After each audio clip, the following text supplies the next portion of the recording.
आप सभी का स्वागत है सक्सेस की 98 के चैनल के ऊपर। और आज कवर करेंगे हम सभी 6 अगस्त के इंपॉर्टेंट करंट अफेयर। क्लास का शुरुआत करेंगे बहुत ही बेहतरीन खबर से। आप सभी को पता है 41 साल के बाद जो भारत है ना हॉकी में कोई मेडल जीता है, वो भी ओलंपिक में। याद रखिएगा, अगर एग्जाम में पूछे आप सभी से भारत कितने साल के बाद ओलंपिक में मेडल जीता है, तो आपका आंसर क्या होगा? 41 साल के बाद। कौन सा मेडल? तो कांस्य पदक। एक एक चीज याद रखिएगा क्योंकि क्वेश्चन बहुत इंपॉर्टेंट है। आग की तरह यह खबर फैला है पूरे भारत में। दूसरी बात, तीसरी बात, किस देश को हराकर? तो आपका जर्मनी को हराकर। आप सभी उम्मीद करें जितने भी भारतवासी है ना, सब ये मैच को देखे होंगे। और बहुत गर्व की बात है बाबू, अगर भारत हॉकी में आप बोल सकते हो ना कहीं हॉकी को दोबारा से जीवन दान मिल चुका है हमारे देश में। और कल से ना बहुत तर्क चल रहा है कि हमारे देश का राष्ट्र खेल जो है वो हॉकी है। लेकिन ना अब बचपन से बहुत लोग यही पढ़ते आ रहे हैं कि हमारे देश का राष्ट्र खेल क्या है? हॉकी है। लेकिन आप याद रखना, हमारे देश का राष्ट्र खेल हॉकी नहीं है। अभी कुछ घोषित नहीं किया गया है। कल ही बहुत जगह क्लियर किया गया है आरटीआई के द्वारा कि हमारे देश का राष्ट्रीय खेल हॉकी नहीं है। ये याद रखिएगा आप सभी। तो चलो आज की क्लास को स्टार्ट करवाते हैं। पहले जितने भी लोग देख रहे हैं सभी को बहुत बहुत गुड मॉर्निंग।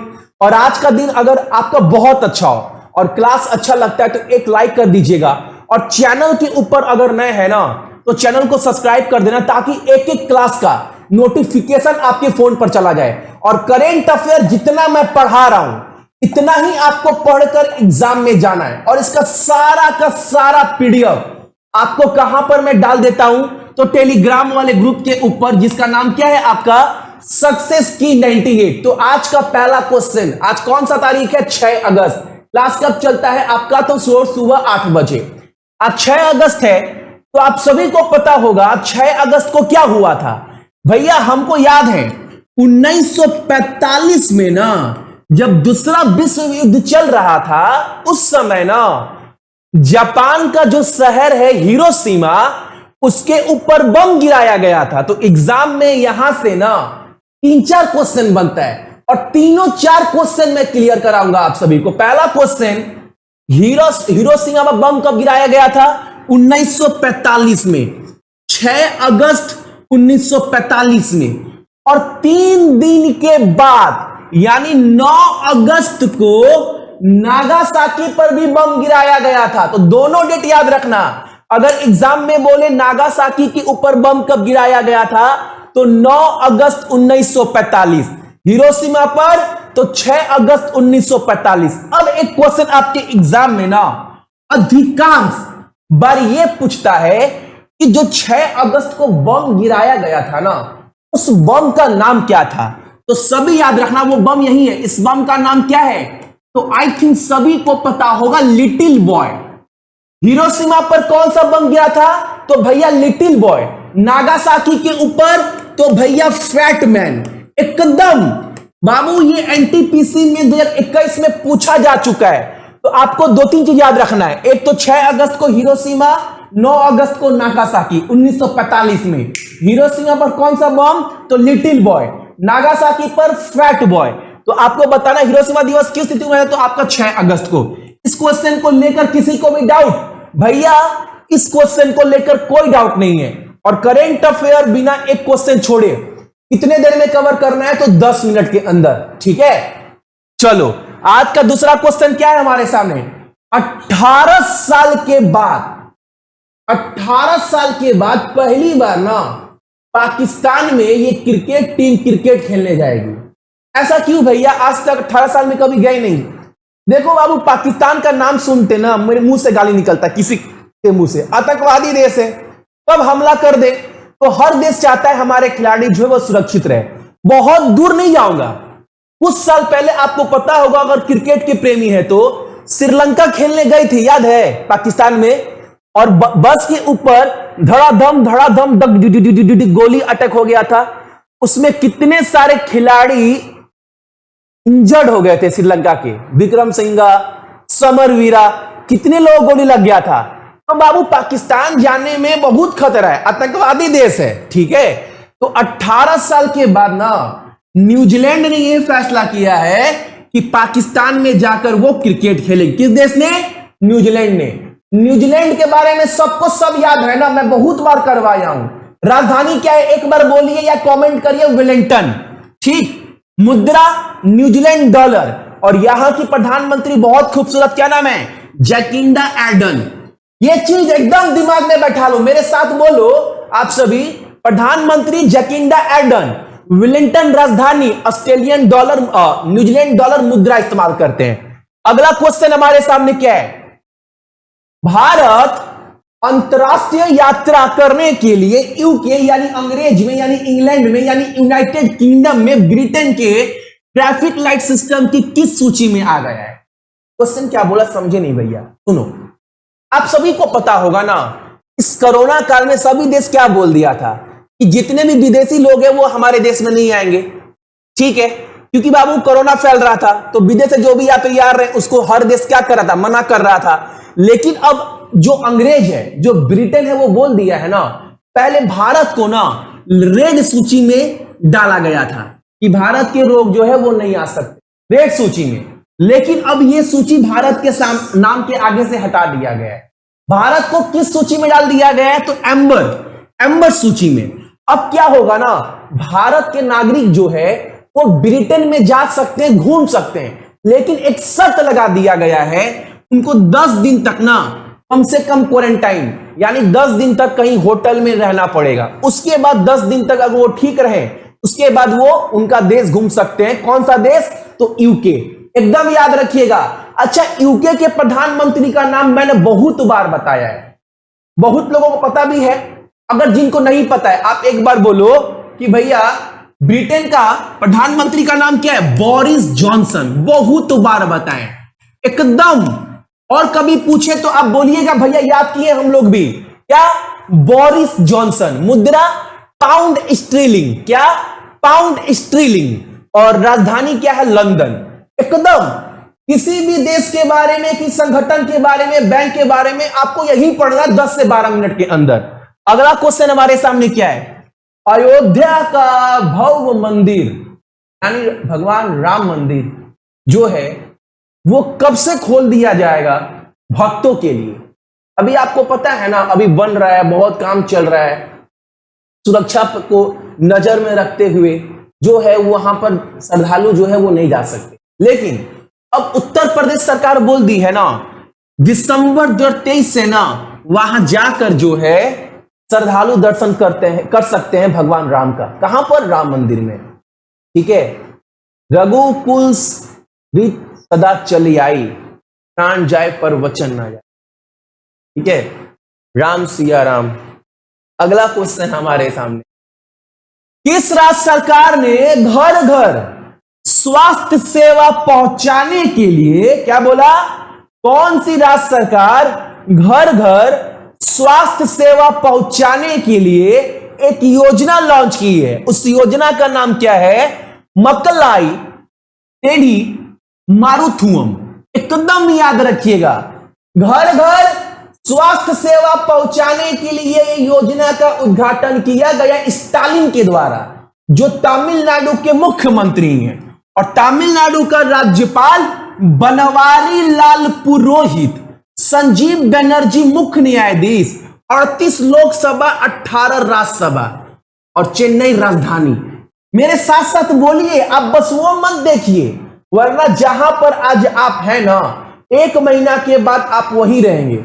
जबकि 1 महीना के अंदर कम से कम 30-35 बार मैं आपको ये दिखा चुका हूंगा। तो अगर बार बार डेली दिखा रहे तो कम से कम मेरे साथ रटो।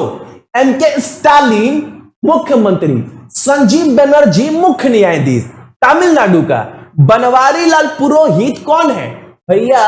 राज्यपाल, 38 लोकसभा और 18 राज्यसभा सीट। देखो एक बार। अगला क्वेश्चन हमारे सामने क्या है?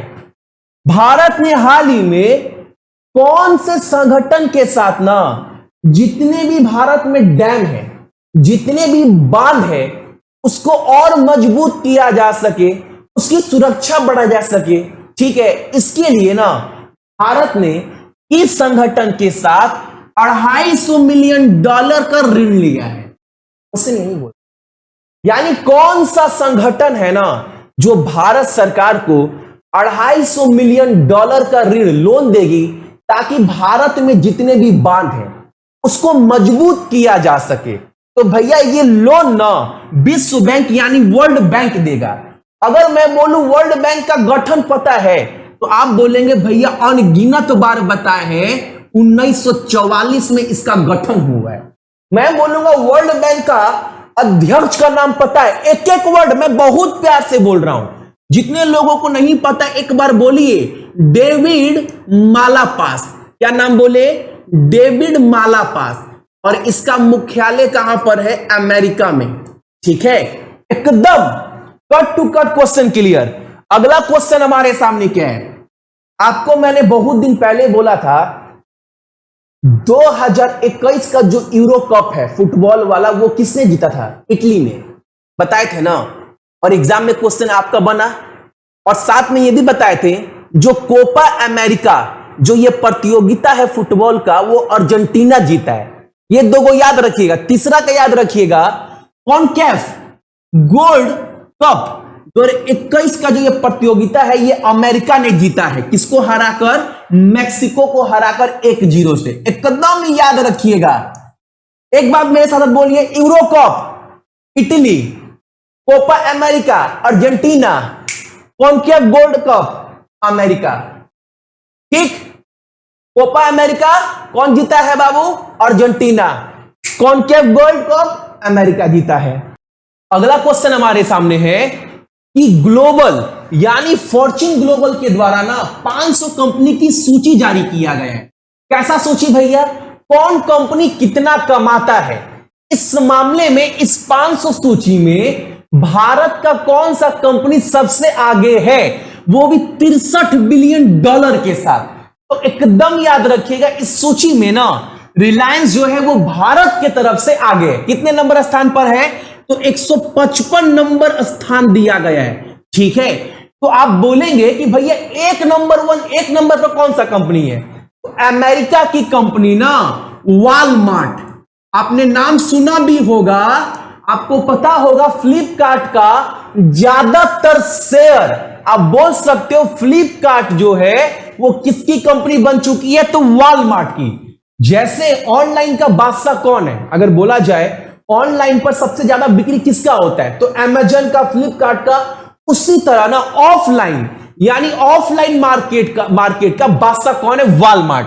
ये कहां कंपनी है? अमेरिका की। तो ये एक नंबर पर है। और इस सूची में इंडिया की तरफ से आगे कौन है? तो रिलायंस इंडस्ट्री, जिसको स्थान दिया गया है 155 नंबर। क्वेश्चन आई थिंक सभी को पानी की तरह क्लियर हो गया होगा। अगला क्वेश्चन हमारे सामने क्या है? एक किताब है। आपको पता है ना आतंकवादियों के द्वारा बालाकोट पर हमला किया गया था, उसके बाद हमारे सेना ने पुलवामा अटैक कर बदला लिया था, पता होगा ना। तो याद उसके ऊपर एक किताब लॉन्च किया गया। किताब का नाम क्या दिया गया है? Balakot air strike, how India against Pulwama. एकदम याद रखिएगा। इस किताब को किसके द्वारा लिखा गया है? इस किताब को लिखा गया मनन भट्ट के द्वारा। किसके द्वारा? मनन भट्ट के द्वारा। पुलवामा में जो अटैक हुआ था याद है आप सभी को? कितने सारे सीआरपीएफ के जवान मारे गए थे। उसके बाद भारत ने एयर स्ट्राइक किया था बालाकोट पे, याद है ना? याद रखिएगा आप सभी क्वेश्चन। और नीचे देख लो, इसके नीचे अभिनंदन का फोटो भी दिया गया है सर का। अगला क्वेश्चन हमारे सामने क्या है? टोक्यो ओलंपिक में सिल्वर पदक जीत चुके हैं, एकदम नाम याद रखिएगा इनका। क्या नाम है? रवि कुमार दहिया। कहां से रहने वाले हैं? तो भैया हरियाणा का। 2.5-3 करोड़ रुपए हरियाणा सरकार इनके ऊपर अनाउंसमेंट की है, प्लस एक सरकारी नौकरी प्लस जमीन बनता है भाई, बनता है। इन लोगों को ना देखो कितने सारे ऐसे खिलाड़ी हैं ना जो दब जाते हैं, जो कुछ नहीं कर पाते हैं, जिनके मां बाप अपना सारा संपत्ति बिक्री कर देते हैं अपने बेटे को पहलवान रेसलर बनाने के लिए, लेकिन उनका नाम कोई नहीं जान पाता, वो बर्बाद हो जाते हैं। तो ये सब जो खिलाड़ी है ना बाबू अपने बलबूते पर यहां तक पहुंचते हैं, तो बनता ये सब इन लोगों के लिए। तो याद रखिएगा 57 किलोग्राम की श्रेणी में कुश्ती में रवि कुमार दहिया ने सिल्वर पदक जीता है टोक्यो ओलंपिक 2020 में। किसको हराकर? तो जयपुर उगेव को हराकर। ठीक है, एकदम क्वेश्चन याद रखिएगा, हरियाणा के रहने वाले हैं। तो ये था आपका आज का करंट अफेयर। इसका सारा पीडीएफ ना आपको सक्सेस की 98 का टेलीग्राम के ऊपर मिल जाएगा, तो जाकर ना डाउनलोड कर लीजिएगा, अभी मिल जाएगा भैया, 10 बजे के बाद मैं डाल दूंगा। सो मेरे जितने भी भाई बहन देख रहे हैं सभी को बहुत बहुत गुड मॉर्निंग। आपका दिन आज का बहुत अच्छा हो, और अपने साथ साथ ना अपने मम्मी और पापा दोनों का ही ख्याल रखिएगा, ठीक है। जय हिंद।